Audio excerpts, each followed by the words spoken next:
fisiknya kuat. Ibu pulang di masjid, kau bisa baca ke mah? Jangan kena 5 balik deh, 100 bisa sampai ke rumah ikut mah. Kalau tidak motai kan, mota panjang saya sampai di jalan itu masalahnya. Sampai keluar di masjid itu mota lah. Berzikir lu, istighfar sambil jalan tu. Astagfirullah, astagfirullah, astagfirullah. Kan pendeknya tu. Astagfirullah, sepanjang mana lah tu. Kok disapu orang ya berhenti lo. Bu, yo yang ngai. Nah itu. Jangan ibu anak-anak ya astagfirullah, astagfirullah, astagfirullah 70 lah kan disapu orang bu. Ya enggak begitu juga. Assalamualaikum warahmatullahi wabarakatuh. Alhamdulillahi rabbil alamin. Salatu wassalamu ala asrafil anbiya'i wal mursalin wa ala alihi wa ashabihi ajmain. Bapak, ibu-ibu, kaum muslimin, jamaah subuh yang dimuliakan Allah, kembali kita bersyukur pada Allah atas segala karunia-Nya. Salawat dan salam untuk Nabi kita Muhammad sallallahu alaihi wasallam. Bapak Ibu yang saya muliakan, pagi ini kita akan bahas tentang zikir atau kalimat-kalimat yang diajarkan Allah dan Rasul-Nya, yang mana zikir dan kalimat itu bisa menambah kekuatan fisik kita dan meningkatkan daya tahan tubuh kita. Jadi ada zikir dan kalimat yang salah satu fadilahnya bisa menambah kekuatan badan kita, bisa meningkatkan daya tahan tubuh kita. Tapi kalimat ini tidak bisa menjadikan Bapak Ibu yang tua jadi muda. Kalau yang tua dia tetap tua dan makin hari akan makin tua. Tapi bisa kekuatannya ditambah. Maka zikir ini akan menambah kekuatan kita, terutama dalam rangka berbuat baik, ya, beramal saleh. Nah, apa saja zikir yang bisa menambah kekuatan fisik kita? Paling tidak ada 3 ya. Pertama disebutkan di surat Hud ayat 52. Ya, surat Hud ayat 52. Apa kata Allah? Wa ya qaumi astaghfiru rabbakum summa tubu ilaih yursilis samaa'a 'alaikum midrara wa yazidkum quwwatan ila quwwatikum. Itu bunyi ayatnya begitu.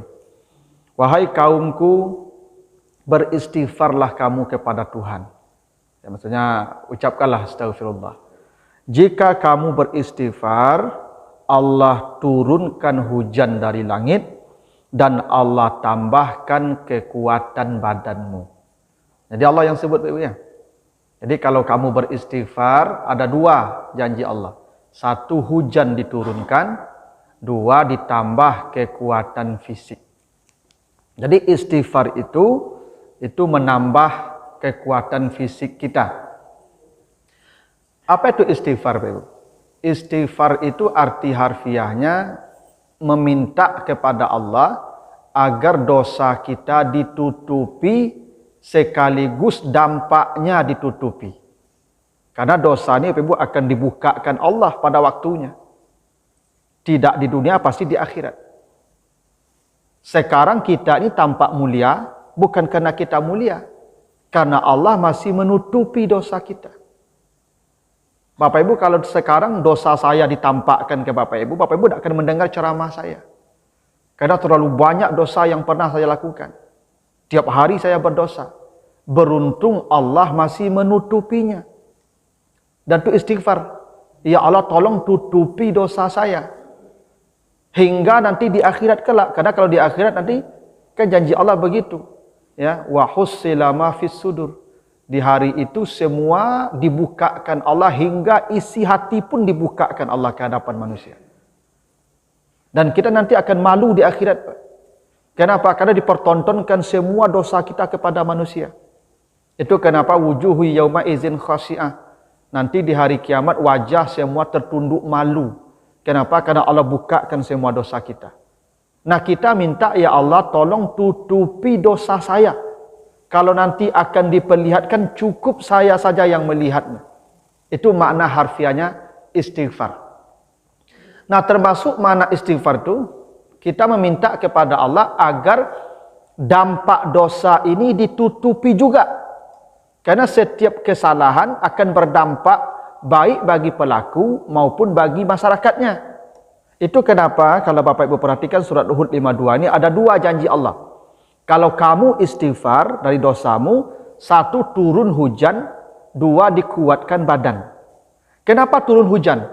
Karena hujan kebutuhan orang banyak.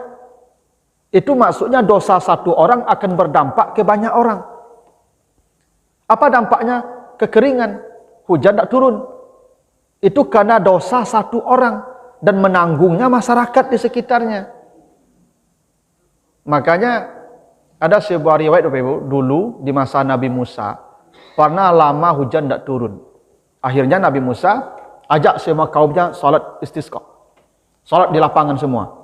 Setelah salat hujan tak turun-turun juga. Ya, setelah selesai salat, akhirnya Nabi Musa mengadu ke Tuhan, karena biasalah Musa kalau ada masalah langsung mengadu ke Tuhan. Tuhan, ini hujan kok tak turun? Padahal kami sudah salat istisqa. Apa jawaban Allah? Di antara kalian itu ada satu orang yang bermaksiat 40 tahun dan dia belum beristighfar. Caranya suruh dia keluar, baru hujan turun. Maka kata Musa, teriak, siapa di antara kalian yang berdosa 40 tahun dan belum bertobat istighfar, keluar dari rombongan ini. Tiba-tiba hujan turun. Nabi Musa heran, ini kan tidak ada yang keluar kok hujan turun. Nabi Musa mengadu lagi ke Tuhan, ini tidak ada yang keluar nih, kok bisa hujan turun? Kata Allah, dia sudah beristighfar sebentar ini. Maka kata Nabi Musa, Musa aku kepo. Tuhan tunjukkan mau orangnya. Mana orangnya? Kata Tuhan apa? 40 tahun dia bermaksiat, saya tutupi. Sekarang dia sudah istighfar, masa saya buka? Kata Allah. Itulah istighfar. Kita minta dosa kita ditutupi ke hadapan manusia, termasuk dampak buruknya ditutupi kepada kita dan kepada orang banyak. Jadi dosa satu orang itu bisa berpengaruh ke banyak orang. Itu makanya kita tidak boleh diam melihat kemungkaran. Karena kalau kita diam melihat kemungkaran satu orang, boleh jadi kemungkaran dia itu dampaknya ke kita. Itu makanya ceritanya umat Nabi Musa kenapa diubah jadi monyet semua, jadi baru sadonya. Karena yang menangkap ikan tidak semua, tapi yang lain diam, maka semua jadi baru. Kenapa? Karena dosa satu orang atau beberapa orang bisa berdampak buruk kepada banyak orang. Nah, itu maksud istighfar. Kita minta tutupi dosa saya dan tutupi dampaknya bagi orang lain dan bagi saya. Karena dosa itu sekecil apapun berdampak buruk bagi pelaku. Kenapa berdampak buruk bagi pelaku? Dan kenapa kalau kita istighfar badan kita kuat tadi? Begini, dosa, Nabi pernah ditanya tentang dosa. Apa itu dosa ya Rasulullah? Apa jawaban Nabi? Maha kafis sadrik.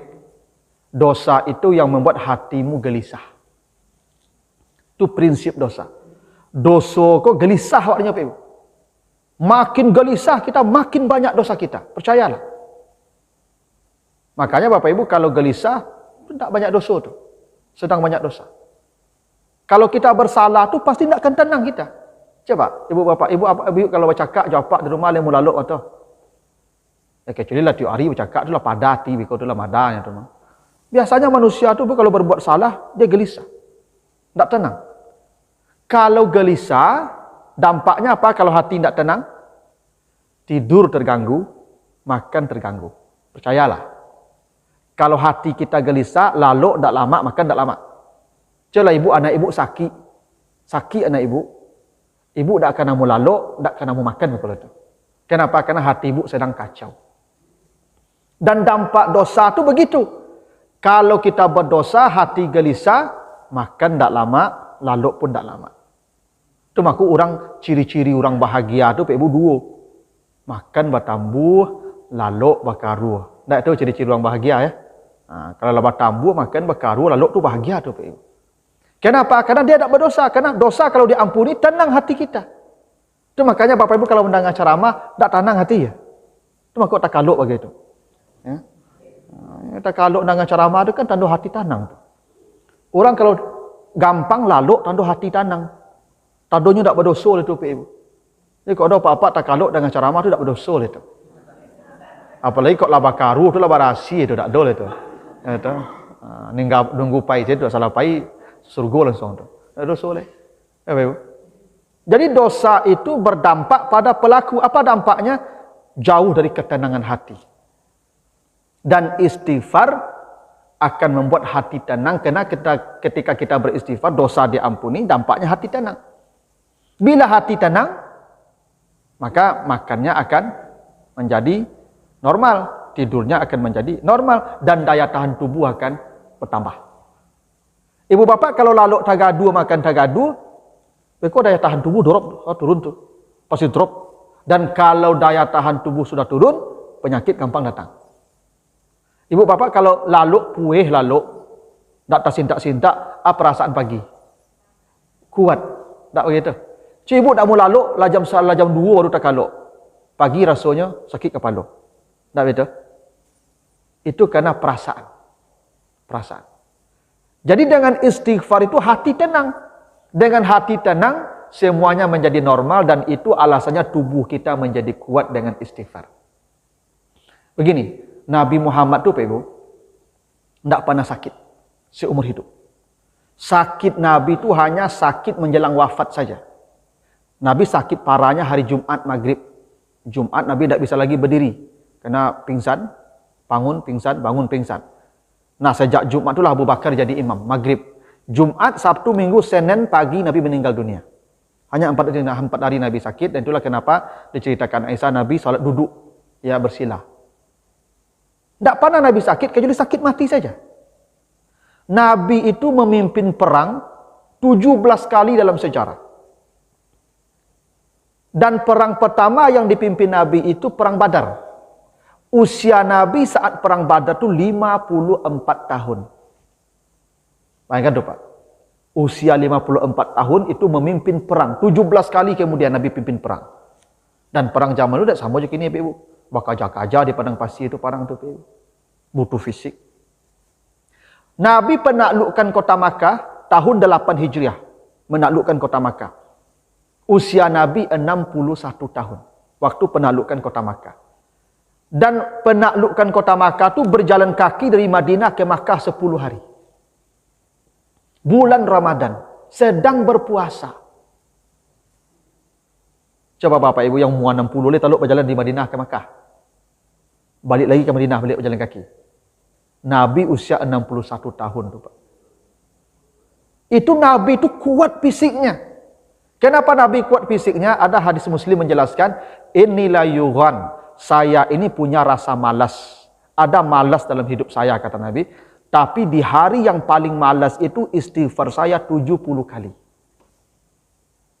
Artinya Nabi tidak pernah kurang istighfarnya 70 kali setiap hari. Hingga di hari yang paling malas sekalipun istighfar Nabi itu 70 kali. Wajar fisik Nabi itu kuat. Kenapa? Karena Nabi selalu istighfar. Dan itu kunci kekuatan badan. Istighfar. Dan itu Allah sudah jamin. Kalau kamu banyak beristighfar, maka Allah kuatkan badanmu. Wa yazidkum kuwatan ila kuwatikum. Yang kedua, apa yang menguatkan badan? Kalimatnya, la haula wa la quwata illa billah. Ini hadis sahih menjelaskan tentang cerita penciptaan makhluk yang paling besar dan yang paling utama. Dalam hadis yang sahih, itu dijelaskan bahwa hadis dari Abu Dzar Al-Ghifari, kata Nabi, makhluk pertama yang diciptakan Allah itu namanya Arash. Arash. Itu makhluk pertama. Arash itu istananya Allah. Ya, istananya Allah. Dan di Arash itu ada kursi. Kursi, wasi'a kursiyuhu as-samawati wal ard. Allah punya kursi. Dan kursi itu adanya di Arash Allah. Istananya Allah. Dan diceritakan mal kursi fil arsi illa kahalkatin min hadidin ulqiyat baina zahrai falatin minal ardi. Begitu bunyi hadis agak panjang. Kalau bumi dan langit dikumpulkan, diletakkan di kursi. Kursi di aras. Bumi dan langit diletakkan di kursi, kata Nabi, seperti cincin di padang pasir yang luas. Ini bumi langit, Pak. Bumi langit semua semesta ini dikumpulkan, maka ditaruh di kursi Allah seperti cincin di padang pasir. Betapa kecilnya alam semesta ini dibandingkan kursi Allah. Dan kursi Allah ditaruh di arasnya Allah seperti cincin di padang pasir pula. Kira-kira berapa besarnya aras itu, Pak? Langit, bumi, dan semesta ini disatukan, ditaruh di kursi Allah seperti cincin di padang pasir. Kursi Allah diletakkan di arasnya Allah seperti cincin di padang pasir. Kira-kira kalau bumi langit ditaruh di aras itu seperti apa kecilnya? Memang aras itu, Pak, yang paling besar, dan itu yang makanya dikasih sifat Rabbul Arsyil Azim. Aras itu sifati dengan Al-Azim, dan itu makhluk pertama. Dan makanya kata Allah, Allah menciptakan langit dan bumi dalam 6 hari, summastawa alal aras. Kemudian dia bersemayam di aras. Berarti aras diciptakan sebelum langit bumi. Setelah diciptakan langit bumi, kemudian Allah bersemayam di aras. Berarti aras sudah ada dulu sebelum langit bumi diciptakan. Dan itulah besarnya ciptaan Allah yang bernama aras. Langit bumi ditaruh di kursi Allah seperti cincin di padang pasir. Kursi Allah ditaruh di aras, itu seperti cincin di padang pasir. Dan aras yang begitu besar, Bapak Ibu, itu hanya dipikul oleh 8 malaikat saja. Ya, Bapak Ibu, kalau baca nanti surat Al-Haqqah ayat 17, apa kata Allah? Di Al-Haqqah 17 itu, wal malaku ala arjaiha wa yahmilu arsya rabbika fauqahum yauma izin samaniyah. Itu kata Allah ya. Aras Allah itu dipikul oleh 8 malaikat. Ya. Hanya 8 malaikat yang memikul aras. Jadi ceritanya ketika malaikat yang 8 ini diberi tugas, kalian pikul aras saya sampai hari kiamat. Maka malaikat yang 8 ini tidak mau. Bukan menolak perintah Allah, bukan durhaka pada Allah, tidak kuat. Karena begitu besarnya aras itu. Tidak akan mungkin kami kuat 8 orang ini memikul yang begitu besar. Kata Allah, pikul. Bagaimana kami memikulnya sebesar itu? Tidak akan kuat. Apa kata Allah? Bacalah la haula wa la quwata illa billah. Begitu para malaikat tadi membaca kalimat itu, la haula wa la quwata illa billah, maka dia dengan tenang dan santainya memikul aras sampai hari kiamat. Itu hadis sahih. Apa maknanya itu? Hingga para malaikat pun kalau membaca la haula wa la quwata illa billah, Allah tambahkan kekuatan ekstra untuk mereka. Jadi Bapak Ibu, misalnya begini, kenapa Bapak Ibu dipanggil hayya 'alas shalah? Apa jawabannya? La haula wa la quwata illa billah. Betul dah? Kan Allahu akbar, Allahu akbar. Syahadu la ilaha illallah, syahadu la ilaha illallah. Syahadu anna Muhammadar Rasulullah, syahadu anna Muhammadar Rasulullah. Tapi hayya 'alas shalah? La haula wa la quwata illa billah. Kenapa jawabannya la haula wa la quwata illa billah? Dan itu hadis itu. Karena datang ke masjid memenuhi panggilan muazin itu pekerjaan berat. Berat dan butuh tenaga ekstra.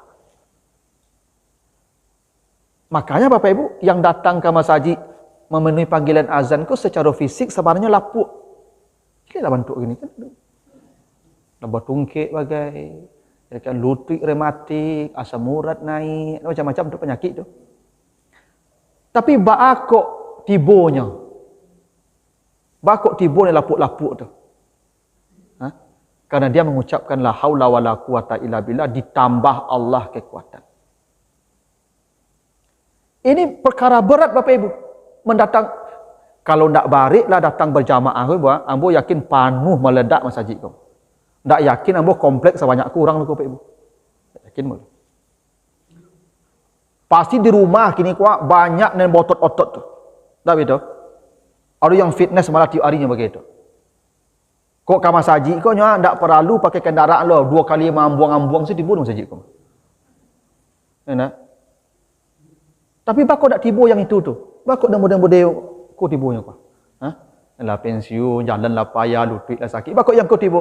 Karena kekuatan ekstra dari Allah. La haula wala quwata illa billah. Itu buktinya. Kalau kita baca la haula wala quwata illa billah tu Allah berikan tenaga tambahan. Hingga ada kebaikan yang orang tak mampu melakukannya, dia mampu melakukannya. Ketika Bapak dipanggil hayya alal falah, apa jawabannya? Sama. Marilah kita menuju juara, kemenangan, al-falah.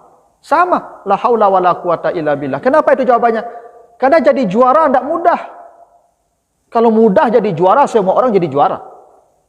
Kalau bertanding kan 1, 2, 3 juaranya, sang lebih tidak. Karena juara itu seperti mendaki gunung.